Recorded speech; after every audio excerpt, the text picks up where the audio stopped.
Jangan lupa untuk subscribe, share, dan nyalakan lonceng notifikasinya sebagai bentuk dukungan kamu. Do you see what I see? Assalamualaikum warahmatullahi wabarakatuh. Gue Mega. Gue kali ini mau menceritakan tentang pengalaman pribadi gue waktu gue sekolah kelas 5 SD di tahun 1989. Saat itu gue hobi banget main, gue suka main. Sampai kadang-kadang gak inget waktu. Dan di era tahun 90-an itu kan teknologi belum secanggih seperti sekarang. Jadi gue dan teman-teman gue pada waktu itu mainnya lebih banyak menghabiskan waktu di luar rumah.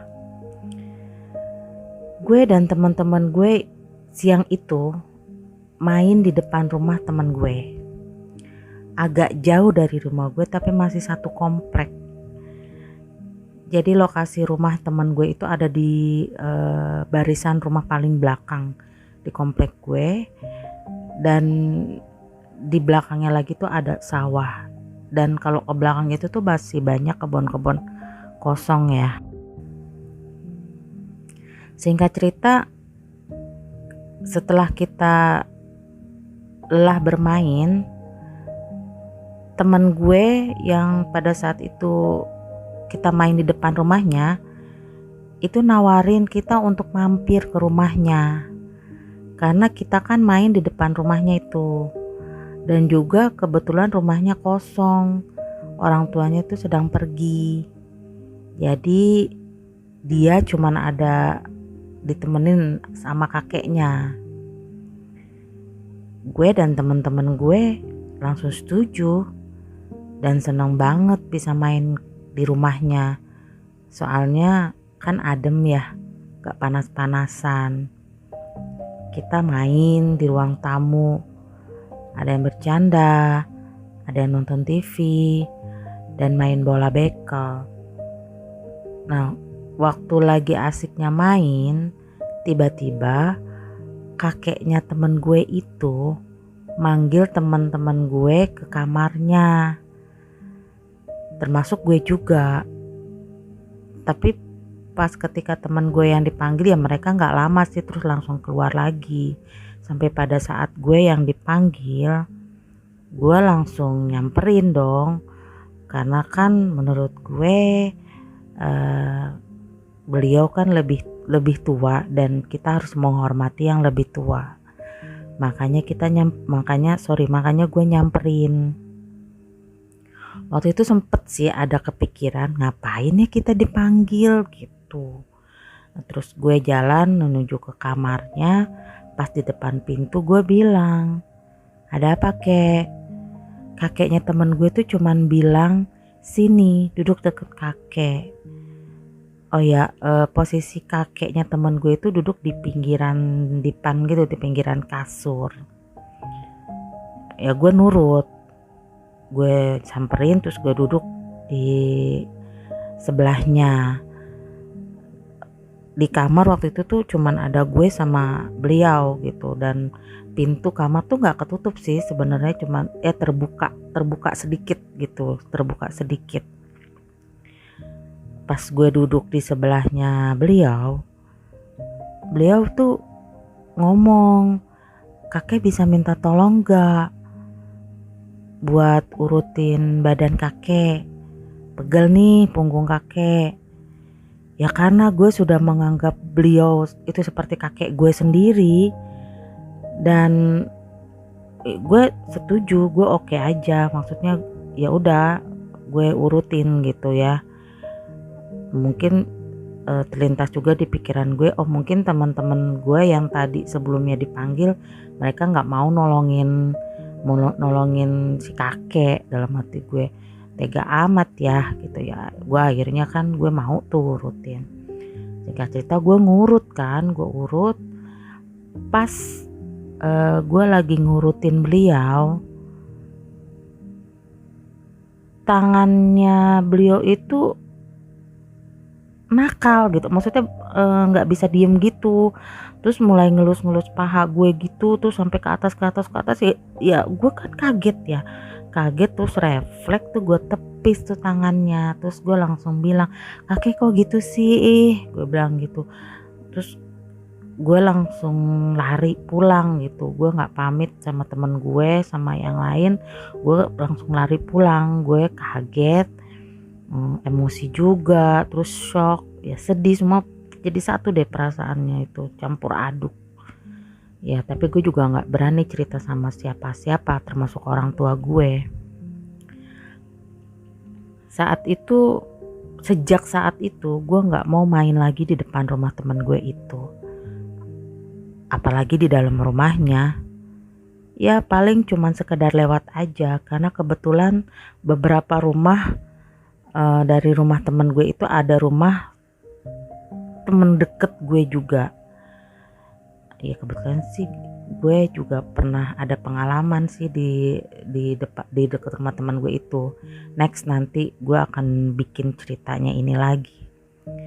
Setelah kejadian itu berlalu sekitar 1 atau 2 minggu, gue juga agak lupa ya. Waktu itu tuh abis maghrib menjelang isya, gue dan keluarga gue mau makan malam. Kebiasaan di keluarga gue itu kalau makan malam itu kan kita selalu bareng dan kita tuh duduk di bawah, jadi kayak lesehan gitu. Nah waktu itu gue di rumah cuman berempat, jadi ada gue, nyokap gue, dan 2 orang adik gue, Aldin sama Lastri. Ya Aldin yang gue ceritain di episode sebelumnya itu, yang hobi banget nonton layar tancap, yang sampai didatengin sama Miss Kunti. Terus adik gue Lastri yang lagi tidur gue tarik karena saking gue ketakutannya. Posisi gue makan itu tembok tuh di belakang gue, jadi gue nyenderan di tembok gitu kan. Nah di sebelah kiri gue tuh ada nyokap gue, terus di depan dan sebelah kanan tuh adik-adik gue. Posisi pintu mau masuk dari luar itu ada di sebelah kanan gue kan. Nah di depan pintu rumah gue itu, di teras, kebiasaannya nyokap gue itu suka masang tali jemuran itu dari ujung ke ujung. Jadi itu malangin atau menghalangi pintu masuk gitu. Ya fungsinya itu untuk ngejemur pakaian yang gak kering sebelumnya. Jadi daripada kehujanan suka dipindahin nyokap gue ke situ gitu. Karena ada tali jemuran dan ada pakaian-pakaian yang lagi dijemur nyokap gue, itu kalau orang mau lewat atau masuk itu kan pasti dia posisinya itu nunduk gitu, sambil nyebakin pakaian gitu ya, kalau biar untuk melewatinya itu gitu.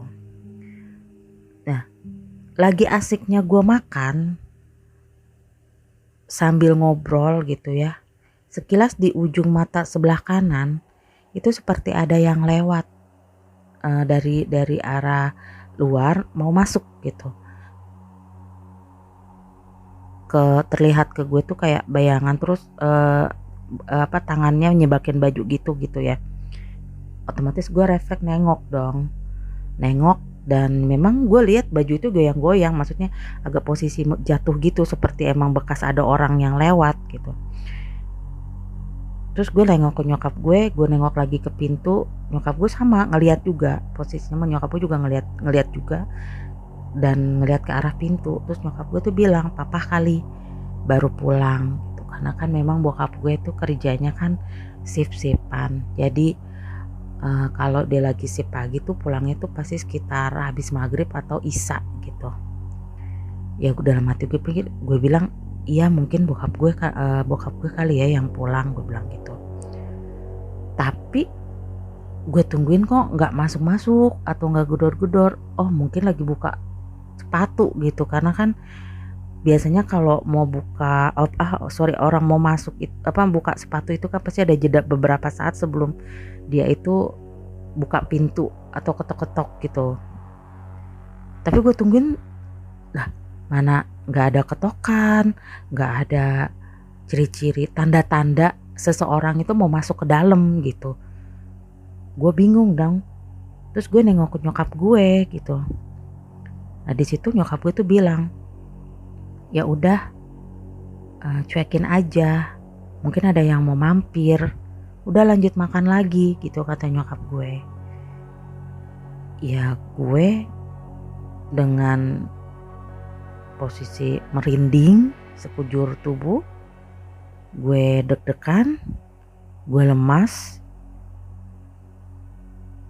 gue lanjutin makan gue sambil kayak nggak tenang gitu, dikit-dikit ngelirik ke pintu, dikit-dikit ngelirik ke pintu. Gue bilang gitu, gue jelas kok lihat ada seseorang yang mau masuk gitu, dan gue yakin itu gitu, tapi kok nggak ada siapa gitu dalam hati gue. Nah ketika itu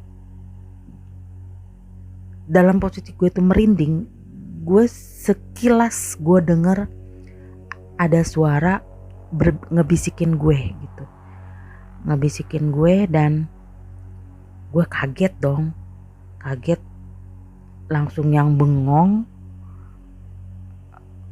Gue nggak bisa ngapa-ngapain gitu ya, kaku, merinding dan yang lain sebagainya. Jadi bisikan itu tuh mengatakan satu kata, maaf.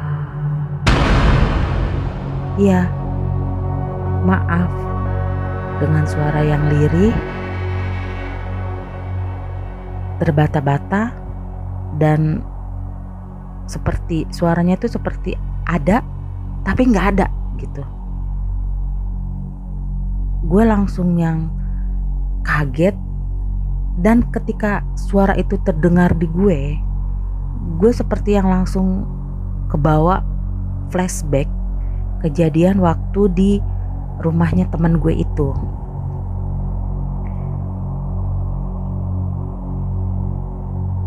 Saat gue masih terbayang kejadian di rumah teman gue itu, gak lama dari masjid deket rumah gue, karena kebetulan rumah gue deket masjid, itu ada pengumuman yang mengumumkan kalau ada warga komplek perumahan gue itu ada yang meninggal.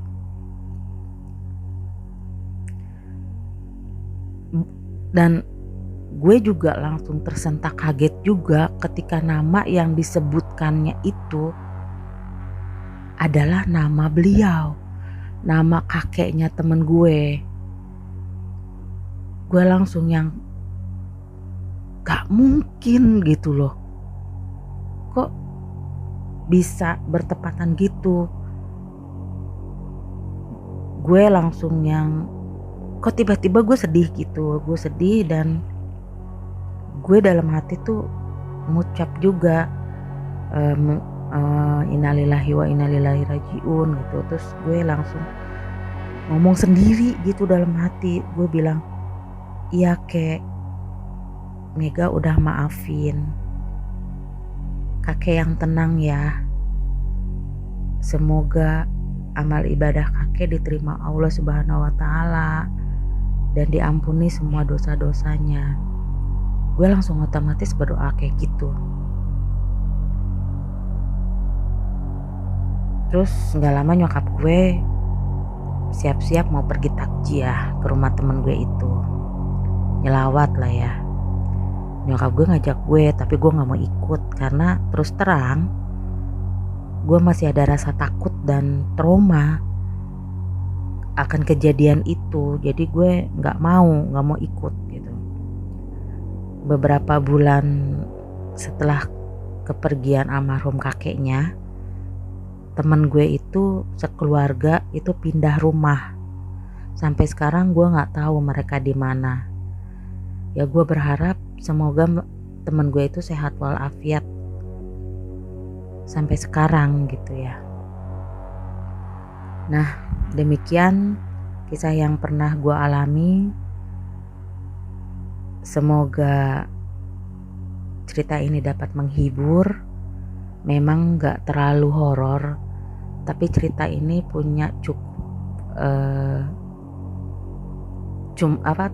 terkesan buat gue dan gak pernah bisa gue lupain sampai sekarang. Oke, terima kasih sudah mendengarkan. Assalamualaikum warahmatullahi wabarakatuh.